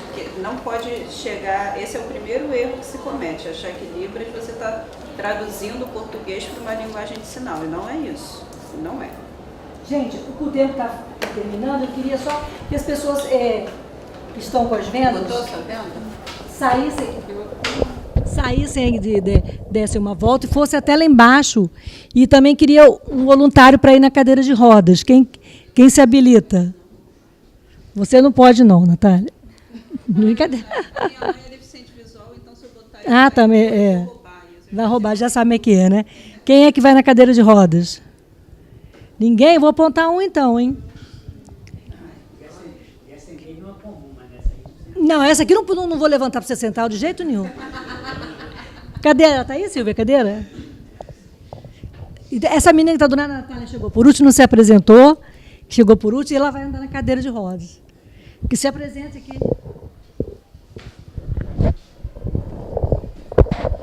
Meu nome é Mariana, sou do curso de Produção Cultural e, inclusive, a gente está pensando em um projeto, assim, porque a gente está com um aluno também. Isso, exato. E aí a gente está pensando em alguma coisa, um projeto com ele, né? E aí, por isso, meu interesse também de estar aqui. Não, então esse é o início de uma conversa, né, que nós podemos ter outras conversas, não só aqui na psicologia, mas em outros cursos também. A gente pode ir lá na FAMAT também falar, se vocês quiserem. A Camila, que hoje dá aula na FAMAT, quando ela entrou aqui, não tinha esse caminho acessível, não. E ela não tinha nem o cão-guia que ela tem hoje, já está no segundo. Ela vinha com a bengalinha dela, né? E assim, ela foi acolhida pela psicologia, especialmente pela Márcia e pela Maldete, né? E tanto que hoje o banco de textos digitais que a Camila aprendeu, lidou na graduação e na pós, vai servir para integrar a rede Rebeca, que é uma rede nacional das universidades, onde vão estar todos os textos digitalizados para alunos do Brasil. Então, essa é uma iniciativa muito legal. Eu também queria complementar que eu tenho a carta de Natal, que é uma carta que eu trouxe até aqui, mas é muito longa para ler. Foram as deliberações tomadas nesse segundo Congresso de Inclusão na Educação Superior, realizado em Natal, no final de dezembro. Eu e Gláucia fomos representando a universidade e foram várias as deliberações. Esse documento foi enviado semana passada para o MEC, foi enviado também para o nosso reitor, e tem exatamente ali o retrato do que a gente vem fazendo, o que a gente vem pedindo, o que a gente vem almejando, né? Que é ter uma equipe mínima de trabalho, uma sala maior, com mais acessibilidade, bibliotecas acessíveis, laboratórios adaptados, auditórios, né, que você não tem que ser carregado na escada para ficar lá em cima. É uma luta longa, árdua, mas eu acho que é muito bom, porque você conviver com pessoas com deficiência, eu que já fui uma pessoa sem deficiência, é muito rico, você aprende, você troca toda hora. E o que eu disse, inclusão é um caminho sem volta. E eu acredito que nós aqui, eu, funcionária, ela aluna, a Maldete professora, a aluna também, o avô, que eu esqueço toda hora o nome dele, o Geraldo, como pessoa... Não é Geraldo. Uma pessoa da comunidade em geral, nós estamos todos juntos e misturados para uma universidade mais inclusiva, acolhedora e acessível, né? E cidadã também, né? Porque não adianta a gente só fazer uma rampa se a gente olhar atravessado para o aluno, né? E outra coisa, a gente também está na luta, que acredito que o coletivo, Natália, vai fortalecer muito, é o regulamento para incluir os direitos e os deveres dos alunos com deficiência no regulamento dos cursos de graduação. É um trabalho que a gente já fez, que a gente já encaminhou ao Conselho de Ensino e Pesquisa, mas que precisa ser revitalizado e atualizado. Por exemplo, o aluno com deficiência ele tem mais tempo para fazer a prova. O aluno com deficiência ele tem mais tempo para se formar. E o aluno com deficiência visual tem mais tempo, tem prova ampliada. Então, uma série de direitos e conquistas que nós temos e que não são reconhecidos, porque o professor da UF chega e fala assim, está no regulamento? Não é, Jennifer? Tá? Não, não está, não vou dar. Então, assim, é preciso que nós... tem que ter um empoderamento das pessoas com deficiência na luta pelos direitos. Porque enquanto a gente não tiver no papel quais são os direitos, o professor vai continuar usando, falando, não está no regulamento. Aí a gente faz escândalo, é chamado de grossa. Exatamente. Nossa, como somos chamados de grossa? Então é isso, a gente queria agradecer a presença de todos, dizer que foi muito bom, foi muito produtivo, né? E temos aqui pessoas da comunidade, pessoas de outras universidades, e acho que é uma coisa muito positiva. Quem vai, então, na cadeira de rosa é a menina de vermelho.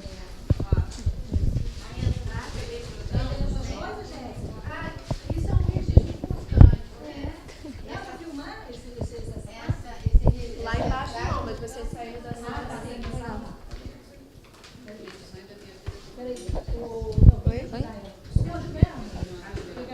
Jura? Nem nossa.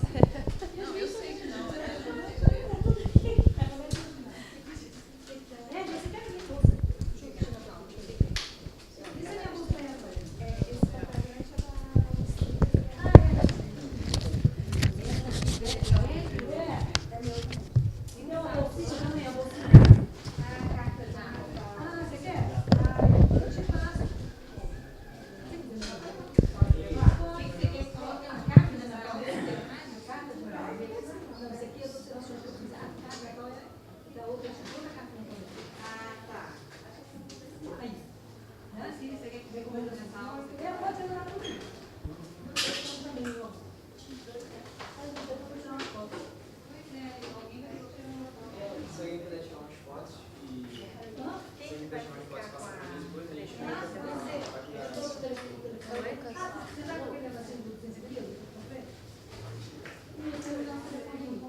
Vamos lá. Bota a venda você. Silvia, me ajuda aqui a Silvia Silvana, peraí. Então vamos lá, pode ir, Lucas, vai. Vamos para o elevador, Lucas. Vamos, Jéssica, vai, pode ir. Aí você. Lá vai. Natália, ajuda, vem, Natália. Depois eu quero que você faça o depoimento dessa experiência. Tem que guiar, esqueci o nome dele. Como é que é? Paulo. Vocês têm que guiar. Paulo vai guiar vocês. A minha aqui. Bota a mochila aí, Paulo. E a diferente apontada que entra na aula. O quê? Então, o Paulo vai na frente para guiar. Alguém ia para as aulas para fechar e postar. Ajuda aí, vai. Aí depois foi. Vai, Paulo, olha aqui. Gente, o Paulo está indo, olha só. Paulo, vai falando para ele. Vai falando para ele o que ele tem que fazer. Então, espera aí. Vamos aqui para frente. Eu posso carregar tudo aqui. Bota aqui a mão Aqui está a cadeirinha. Vou te guiar. Silvia, cadê a cadeira? Vamos parar aqui. Tá aqui fora. Até que ele vai você vai. Fugiu? Fugiu não?